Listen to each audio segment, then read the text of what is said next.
Nous avons l'instruction de rester chez nous et c'est essentiel de le faire. Et ben la question en fait de l'intervention, de mon intervention en tout cas pour la préparation mentale, c'est à quoi peut servir ce confinement? Voilà. Et surtout dans une partie qui m'est particulièrement chère, c'est-à-dire qu'est-ce qu'on peut faire pour revenir plus fort dans la tête sur le terrain. Et ça, c'est vraiment ce qu'on va aborder là maintenant ensemble. La première chose, c'est du coup le confinement. Ce qui nous permet de faire, en tout cas dans cette période, c'est vraiment de prendre un temps pour réfléchir sur soi, un temps pour réfléchir à ce qu'on aime, un temps pour réfléchir aussi à ce qu'on peut améliorer en ces temps-ci, et surtout un temps pour nous permettre de vraiment ressentir l'instant présent. Et c'est ça qui est intéressant parce que le tennis, on aborde beaucoup cette notion d'ici et maintenant, c'est-à-dire qu'avant un coup, c'est pas encore le coup, après c'est trop tard, et ce qui compte, et ce qu'on va créer, c'est ici et maintenant. Peut-être que c'est une invitation à vraiment ressentir, même avec des gestes simples du quotidien, comment on peut améliorer notre présence dans ce moment qui est ici et maintenant. Voilà, donc il y a plusieurs choses pour le faire, mais dans un deuxième temps, j'aimerais aussi vous parler aussi de ce que font les champions de tennis, puisque on sait tous qu'ils sont aussi confinés. Je pense que vous regardez aussi des vidéos un peu de Federer, de Wawrinka, de ce qu'ils font un peu. Alors déjà, la première chose qu'on peut constater, c'est qu'ils font de la préparation physique. Ça, c'est très, très, très important pour eux. Ils se maintiennent physiquement en forme. La deuxième chose, c'est qu'aussi, c'est un temps qui leur permet de se reposer, ou de guérir certaines blessures aussi, peut-être, éventuellement, de faire des soins. Donc, de bien dormir, de bien manger, de bien se préparer physiquement. Et aussi, ils abordent l'aspect de la préparation mentale. Effectivement, les champions qui sont confinés chez eux prennent ce temps pour progresser mentalement. Alors comment? Il y a plusieurs choses. La première chose, c'est par la respiration. On va voir ça ensemble. La deuxième chose, c'est par la relaxation. Comment faire pour se relaxer? Justement, dans un tennis ou dans un tie-break, on sait très bien qu'il y a des périodes qui sont très très très tendues. Comment faire pour se relaxer quand il y a 6 partout par exemple et être le plus serein possible pour aborder un point?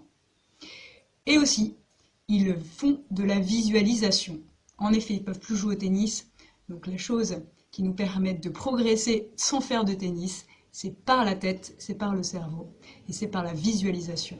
Voilà, donc ce soir je vous propose de commencer par un premier temps, à savoir bien respirer, à se relaxer et à faire une introduction sur la visualisation.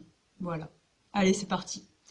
Dans un premier temps, ce que je vous demande, c'est de trouver un endroit où vous êtes confortable. Ça veut dire qu'il n'y a pas de bruit autour de vous. Le téléphone est peut-être en mode avion si vous arrivez à télécharger la vidéo. Ou en tout cas, d'avoir un espace où vous êtes le plus tranquille possible et surtout dans un environnement silencieux. Ça, c'est la première des choses. Deuxièmement, ce qui est très important aussi, c'est qu'il faut pouvoir se positionner de manière confortable. C'est-à-dire que si vous êtes comme ça ou tordu, à un moment donné, ça va vous gêner en fait. Donc, trouvez une position qui vous rende confortable, que ce soit assis, comme je le suis, ou que ce soit allongé. La préparation mentale, c'est comme le physique, c'est comme le travail technique au tennis, c'est comme l'entraînement, ça se fait régulièrement. Si vous arrivez à faire ça un petit peu tous les jours, je peux vous certifier, vous assurer que vous reviendrez après le confinement beaucoup plus fort dans la tête, beaucoup plus tranquille avec votre émotion. Parce qu'au tennis, ce qui est difficile à combattre, entre guillemets, c'est pas l'adversaire parfois, mais c'est vraiment soi-même. C'est comment faire avec nos propres émotions, qui parfois peuvent complètement nous envahir, que ce soit un stress, que ce soit de la frustration, que ce soit de la colère envers soi-même parce qu'on rate un coup facile. Et c'est ça qui est difficile au tennis, en tout cas. La préparation mentale est là aussi pour vous donner des clés. Et ces clés, elles passent par vraiment trouver de la relaxation en soi. Alors je vous demande simplement d'avoir une belle position, une belle posture, très relâchée, des épaules qui descendent, comme ça, très détendu. Voilà. Le premier exercice que je vous propose est très simple. C'est un exercice de respiration. Le souffle va amener le calme et le calme va amener la sérénité. La sérénité va nous permettre de choisir tactiquement quel est le meilleur coup à faire. C'est pour ça que c'est important d'être calme. Nous allons faire 5 respirations complètes. 5 respirations complètes se font par le nez, par la bouche. On va inspirer par le nez, on va expirer par la bouche. Et ce que j'appelle complète, ça veut dire qu'imaginez que ça, votre diaphragme est tout petit. Et quand on va respirer, ça va être grand, grand, grand, grand, grand, grand, grand, grand, grand.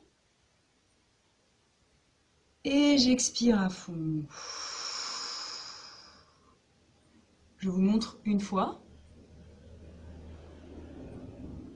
J'inspire.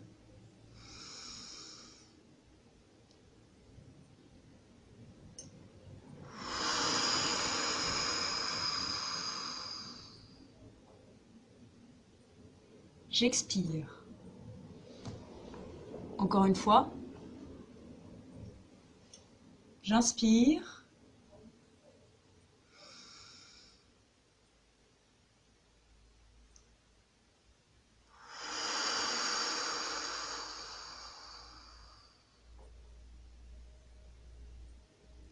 Sans forcer, j'inspire.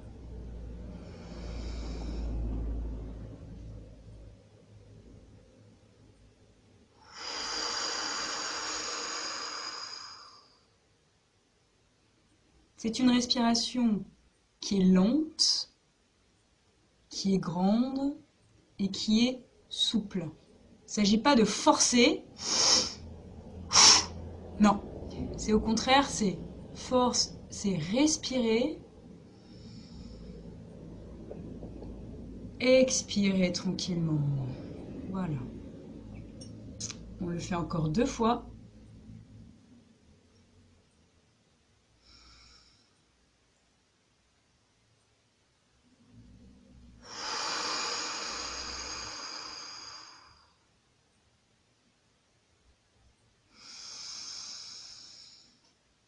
Comme un ballon, un ballon.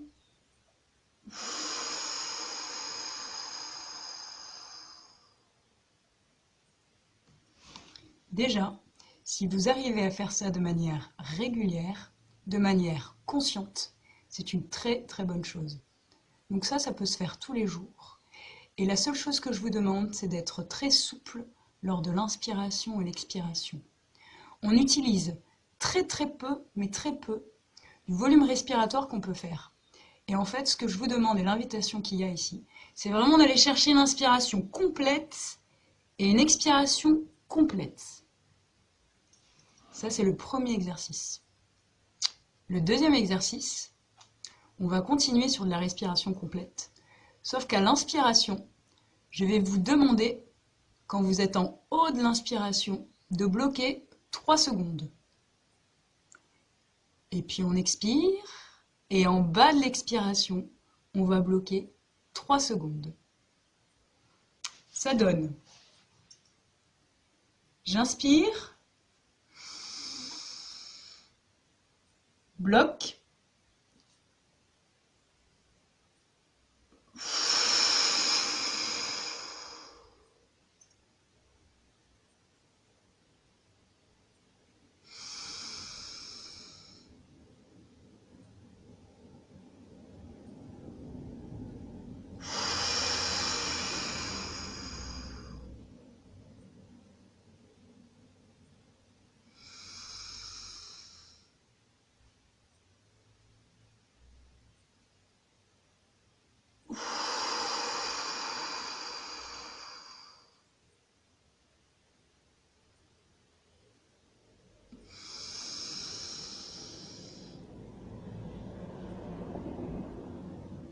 dernière fois,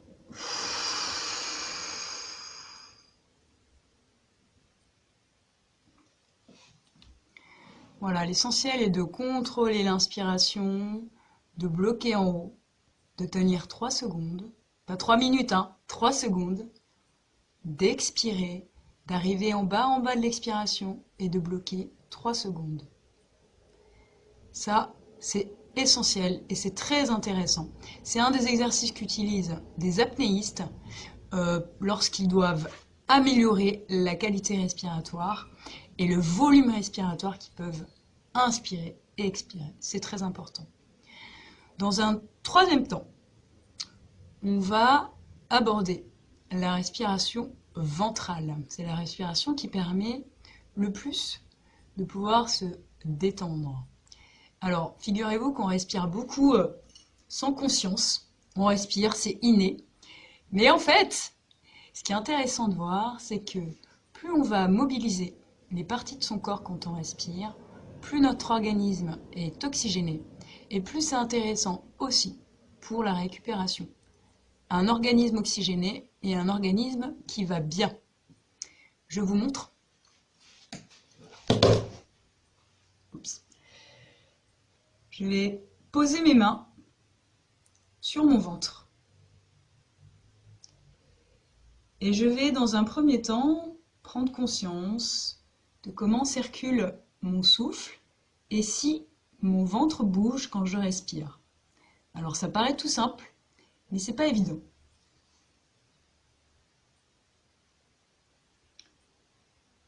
Une fois que je vois un petit peu comment il bouge, est-ce qu'il bouge? Est-ce qu'il est mobile? Est-ce que j'ai mal? Parfois on peut avoir mal au ventre aussi. Est-ce qu'on est bien? Est-ce qu'on est... Voilà, est-ce qu'il est détendu? On va mettre la conscience, c'est-à-dire qu'on va penser à la respiration ventrale. Et on va inspirer en faisant bouger le ventre. Ça veut dire quoi? Ça veut dire que dans un premier temps, lors de l'inspiration, on va gonfler son ventre comme un ballon et on va expirer et dégonfler son ventre. En gros, ça va donner quelque chose. J'inspire, je gonfle. J'expire. Hop. J'inspire, je gonfle. Et il faut vraiment que ce ventre il soit mobile. C'est important que ça bouge. On se repositionne toujours convenablement. Voilà. Il faut se sentir bien quand on fait ce genre d'exercice. Et c'est parti. Je vais gonfler mon ventre lors de l'inspiration. Alors parfois, ça peut être plus facile si on est allongé. Si vous avez du mal en étant assis, je vous conseille de vous allonger. J'inspire. Je pousse mon ventre.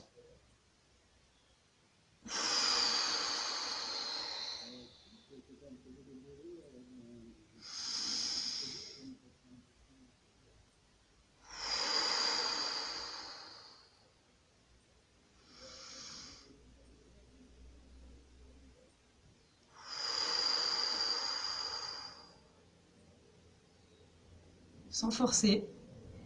J'inspire, je gonfle le ventre. J'expire. Je souffle l'air et je sens mon ventre qui se rentre. J'inspire, je gonfle mon ventre sans forcer. J'expire, je laisse passer le souffle. Voilà.